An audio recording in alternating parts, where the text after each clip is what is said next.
Welcome back to Chemistry with Mrs. Mays. Today we're going to have a look at using rice tables to solve problems with stoichiometry and limiting reagents. I think you'll like this tool because it will make your calculations a little bit faster. So rice tables are a common tool for chemists to organize information for stoichiometry calculations. We're going to help you stay organized. How exciting. So right now, get your notes in front of you. And let's embellish your notes with doodles and colors to emphasize important points. I'm going to zoom in on the R part of the rice table. So R stands for the reaction. Before you can approach a problem, you must have a balanced chemical equation for the reaction that you're dealing with.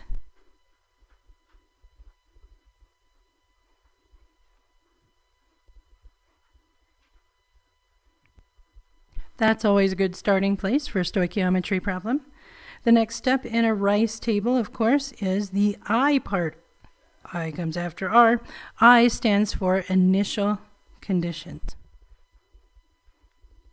And initial conditions means to just summarize what you have before the reaction begins.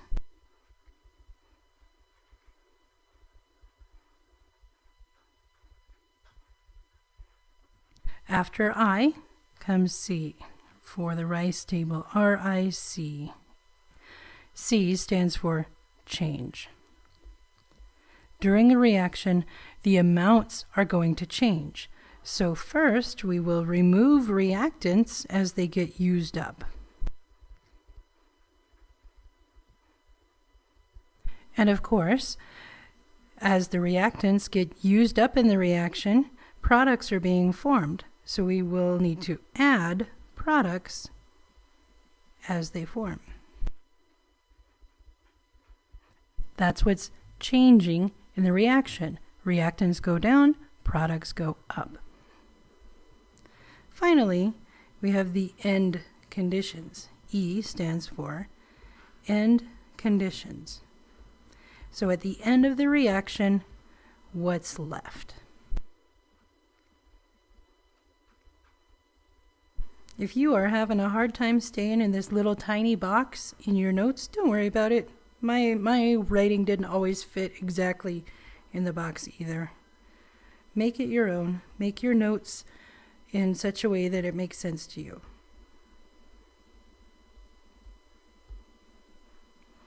So now that we know what the acronym RICE stands for, we're going to use this to organize our information as we approach a reaction. Example 1 says we have 10 grams of ethene, which is not C2H6. Fix this real quick in your notes. It's C2H4. Change that 6 to a 4, please, so that we can have 10 grams of ethene instead of, that formula was for 10 grams of ethane. Sorry, my mistake. Okay, so 10 grams of ethene is combusted. That means it is burning with oxygen. We need to know what volume of carbon dioxide will be formed. So I'm going to circle this. This is our target, volume of carbon dioxide. And it's important to note that moles go into a rice table and moles will come out. So if you don't remember how to turn your moles into volume, get your moles roadmap out so that you can figure out what to do to answer the question that we ask. So the first thing we start with is R, the reaction.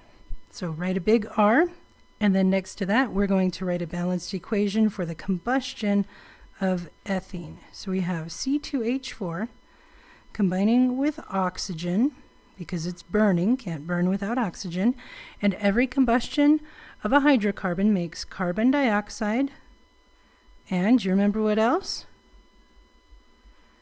We always get water and carbon dioxide. So now let's balance this equation. I need 2 carbons to balance ethane.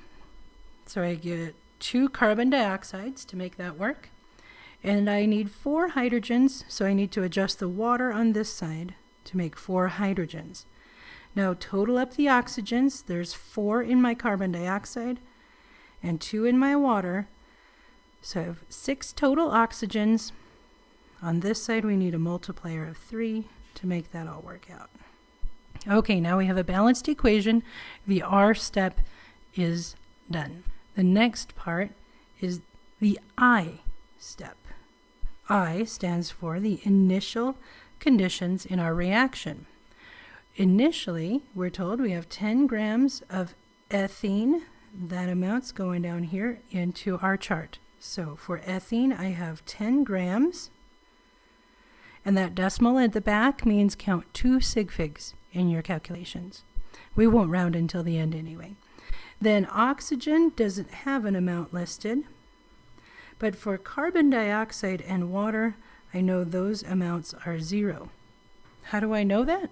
Well, because you don't have any products until the reaction starts. Now let's do a calculation. I have to put moles into my T-table. Remember, we had this warning on the side.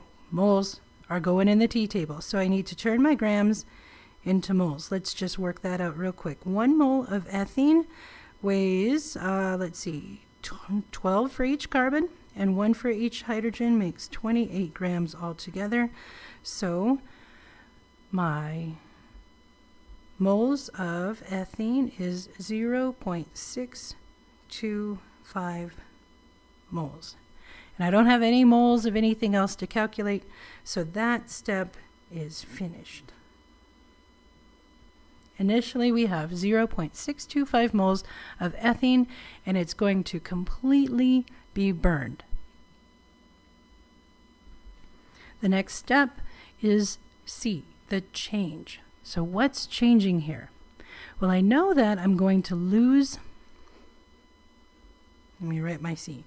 I'm going to lose some of my ethene, and I'm not sure how much, so I'm just going to say X. And because the coefficient in front of here is a 1, I put 1x down here.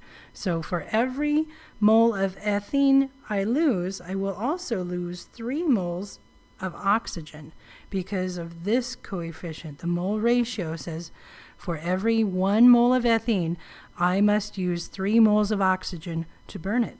And when we do, it forms 2 moles of carbon dioxide. Since carbon dioxide is being formed instead of used, we add it in the change. We add 2 times X for 2 moles and 2 moles of water being formed. So we add 2 to each of those products because of the coefficients in the balanced equation. Well, what does X stand for? We know all of the ethene will be burned up. And all of the ethene means all of this. So X will be equal to 0.625 moles because that is all the ethene we have. We can't burn more than what we have. So what does this mean in terms of numbers? If X is 0.625, then 1 times X for ethene will be 0.625 moles of ethene. But the oxygen is 3 times X. So the oxygen is going to be losing 1.875 moles. Now the carbon dioxide is gaining. The oxygen was losing 3. Carbon dioxide is gaining 2 times X. So that is 2 times 0.625 moles. And that math will work for both the water and the carbon dioxide.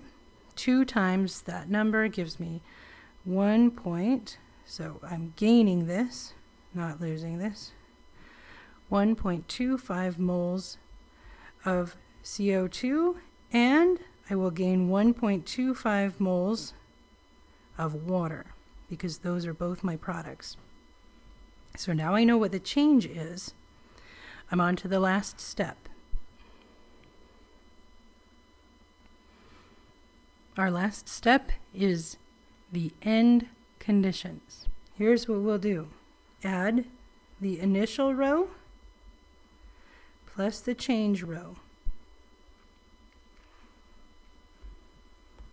So here's what that will look like.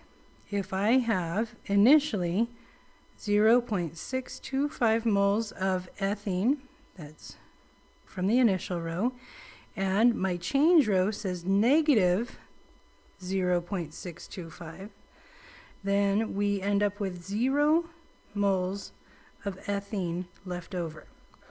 That makes sense. We burned it all. But for my oxygen, I don't know what I started with. I just know that I lost or used up 1.875 moles of it, however much I started with. Now for the carbon dioxide, we started with 0. That's from the initial. And our change is here. So we're going to add those rows together. I added 1.25 moles. So I end up with a total of 1.25 moles of carbon dioxide and water. Sorry, I have to crowd that in there. So now I know at the end of my reaction, all my ethene is gone, and I've formed 1.25 moles of carbon dioxide. So now we can answer the question from the beginning. We'll start with moles. How many moles of carbon dioxide was formed? That was 1.25 moles of carbon dioxide that was formed. Now, let's turn that into volume. At STP, 1 mole occupies 22.4 liters. So that leaves us with 28 liters of carbon dioxide. What other information do we know as a result of working through this rice table? Well, now we know the moles of oxygen that were consumed, and we know the moles of water that were produced. So let's list other things that we know over here. I know moles of oxygen that were consumed, and I also know the moles of water produced. So that's how we would use a rice table to set up a stoichiometry problem. Now let's do one with a limiting reagent so you can see the advantage of using a rice table in this situation. So go on to your next page of notes because example 2 is on the next page, and before we start, I want you to see if you can summarize without looking what RICE stands for and add colors so that it emphasizes the important points. R stands for the reaction. This is where we will write the balanced equation. I stands for initial conditions. This means what you start with, initial. Then C stands for change. So to show the change, we will remove reactants and we will add products. Finally, in the final step, part E, we summarize the end conditions. And that means, what do you have at the end?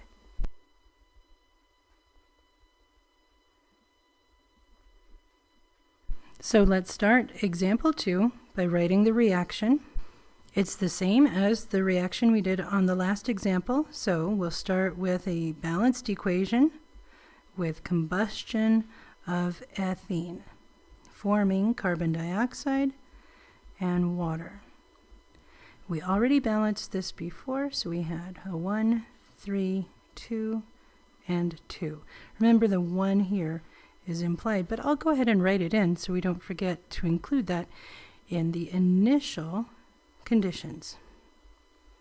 So initially we'll start with 10 grams of ethene,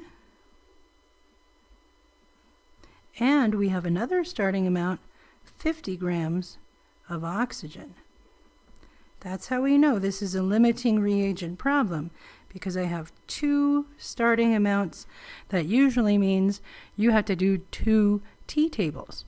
But with a rice table, you don't have to do 2 tea tables anymore. It's all in one organized chart. And of course, when we start the reaction, we don't have any products yet because we didn't form any.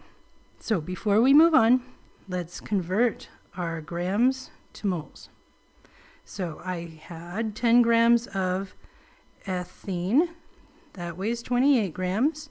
So we already did this math too. We have 0.625 moles from that calculation.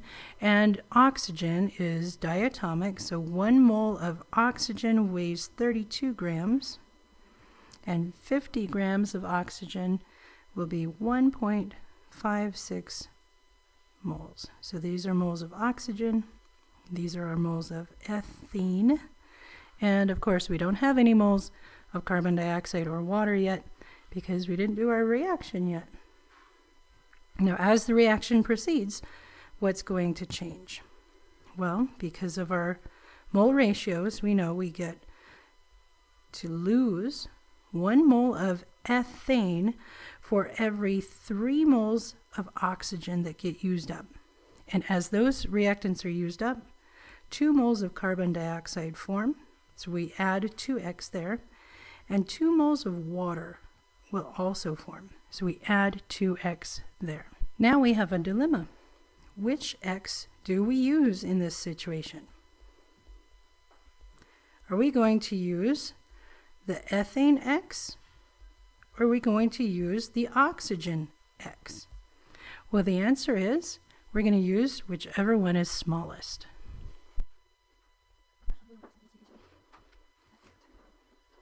So let's do a calculation to logically think this through. If 0.625 moles is equal to 1 times x, then x will be equal to 0.625 moles. That wasn't too hard yet. But if 1.56 moles is equal to 3 times x, like in the oxygen, that means our x will be only 0.521 moles. So we have to choose which one is smaller. It's not much of a contest, right? 0.5 is less than 0.6. Since this is the smaller of the two, we use x as 0.521. Well, now that we know what x is, we can work out what -1 times x is. So for ethene, I'm going to lose 1 times x, that is 0.521 moles. The oxygen, though, is going to lose 3 times x. So that's going to be losing 1.56 moles. The carbon dioxide is gaining 2 moles. So that's gaining 2 times x. I said gaining 2 moles. Nope, gaining 2 times x moles. So that will be an addition of 1.04 moles of both carbon dioxide and water. 1.04 moles of each. So that's our change. Now let's summarize the end conditions. We do that by adding the initial plus the change. Okay, so initially we had for ethane 0.625 moles, and we used up only 0.521 moles. So what remains here is 0.104 moles of the ethene. But for oxygen, we started with 1.56 moles, and we used up all of it. 1.56 moles. So we have 0 moles of oxygen remaining at the end of this reaction. The carbon dioxide started with 0, but we added 1.04 moles. So in the end, we have 1.04 moles of carbon dioxide And we also started with 0 moles of water, but we added 1.04 moles of water as a product. And at the end of this reaction, 1.04 moles of water were formed. We know how many moles of carbon dioxide we had, so what volume of carbon dioxide is actually produced? Remember, you got to turn your moles into liters. So if we have 1.04 moles of carbon dioxide, we multiply that by 22.4 liters per mole, and that will give us 23 liters total. Remember, our starting amounts had 2 sig figs, so now in our final answer, we're only going to keep 2 significant figures. All right, but what else do we know? Well, we also know the amount of ethane left over. This is called your excess reagent, which was ethane because we had more than we needed. And we know the moles of water that were actually produced. Now, I mentioned that this technique of using the rice table would be more efficient. How many t-tables would it have taken for us to get all of this information? Well, we would have 2 t-tables to figure out which reactant is the limiting reagent. Then we would have 1 more to find the excess reagent, and another t-table for each of the additional products. So that's a total of 4 t-tables versus 1 rice table. So for now, doing a rice table is optional because it's a new thing and I think it's helpful. We did 1 rice table instead of 4 t-tables, but when you're in AP chemistry, it will be absolutely necessary. So practice. Give this a try in some of your practice problems. I'll see you in class.